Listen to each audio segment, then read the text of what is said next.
Ավստրիայում կայացած եպիսկոպոսած հավաքի մասնակիցները հայտարարություն են ստորագրել։ Հայտարարությունը ստորագրած հոգևորականներից մեկը Նիկոլ Փաշինյանի հակաեկեղեցական արշավին միացած Հովնան arczepiskopos Տերտերյանն է, որի անունը նշված էր Փաշինյանի հրապարակած փաստաթղթում։ 25 եպիսկոպոսները կոչ են արել Հայաստանի իշխանություններին դադարեցնել եկեղեցու հանդեպ հալածանքները, հարգել եկեղեցու ինքնիշխանությունը, վերջ դնել եկեղեցականների, այդ թվում ամենայն հայոց հայրապետի նկատմամբ կեղծ մեղադրանքներով բռնաճնշումներին, ազատ արձակել կալանավորված հոգևորականներին եւ եկեղեցուն աջակցություն հայտնած քաղաքացիներին, գործել Հայաստանի սահմանադրությամբ եւ առկա խնդիրները լուծել երկխոսությամբ։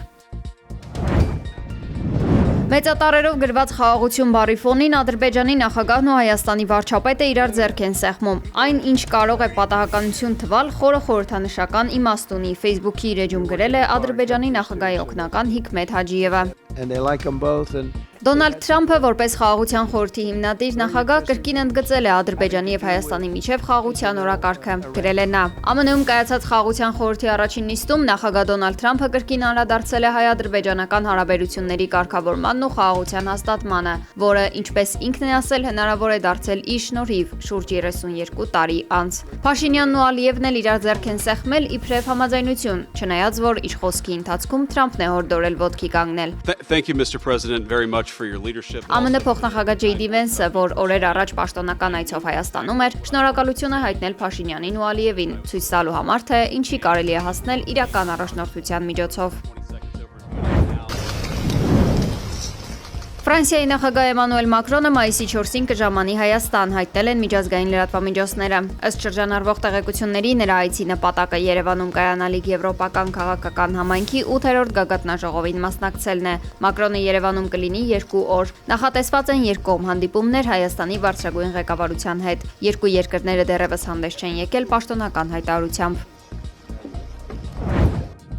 Դոնալդ Թրամփը Թեհրանին 10-օրյա վերջնագիր է ներկայացրել, սպառնալով նոր ռազմական հարվածներով։ Այս հայտարարությունը հնչել է խաղաղության խորհրդի անդրանիկ գագաթնաժողովի ժամանակ։ Չնայած Ժնևում ընթացող անուղղակի բանակցությունների որոշակի առաջընթացին, կողմերի միջև սկզբունքային տարաձայնությունները պահպանվում են։ Սպիտակ տունն արգելում է ուրանի որևէ հարստացում, իսկ Իրանը հրաժարվում է քննարկել իր հրթիռային զինանոցի հարցը։ Դիվանագիտական ռետորաբանությանը զուգահեռ Վաշինգտոնը շարունակում է ռազմական հզոր ավիակիրների եւ կործանիչների կուտակումը Պարսից ծոցում։ Ի պատասխան Իրանի հոգևոր առաջնորդ Ալի Խամենեին հեգնանքով հիշեցրել է ամերիկյան նավերը խորտակելու իրենց ռազմական կարողության մասին։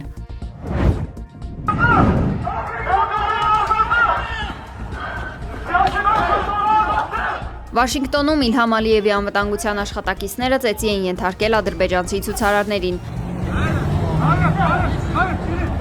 Ապազգային արմատական խումբը փորձել է սադրանք կազմակերպել, վիրավորական եւ ոչ բարոյական արտահայտությունները հնչեցրել ադրբեջանական պետության ղեկավարության հասցեին եւ միաժամանակ փորձել է ներթափանցել պահպանվող տարածք, հայտնել են ադրբեջանական լրատվամիջոցները։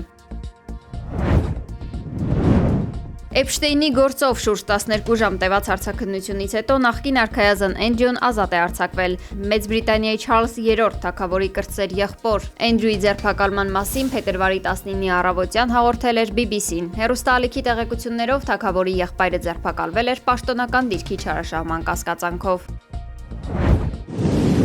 Սևծովի ափին տեղի ունեցած փոթորիկը վնասել է ամբարտակներն ու քաղաքային ենթակառուցվածքները։ Հարվածներից առավելապես տուժել են Քոբուլեթի եւ Բաթումի քաղաքները։ Ափամերձ հատվածներում զոհերի եւ վիրավորների մասին տեղեկություններ չեն հաղորդվել։ Օդերևութաբանները նախազգուշացրել են եւս մի քանի փոթորիկների վտանգի մասին եւ տեղացիներին հորդորել զգոն լինել։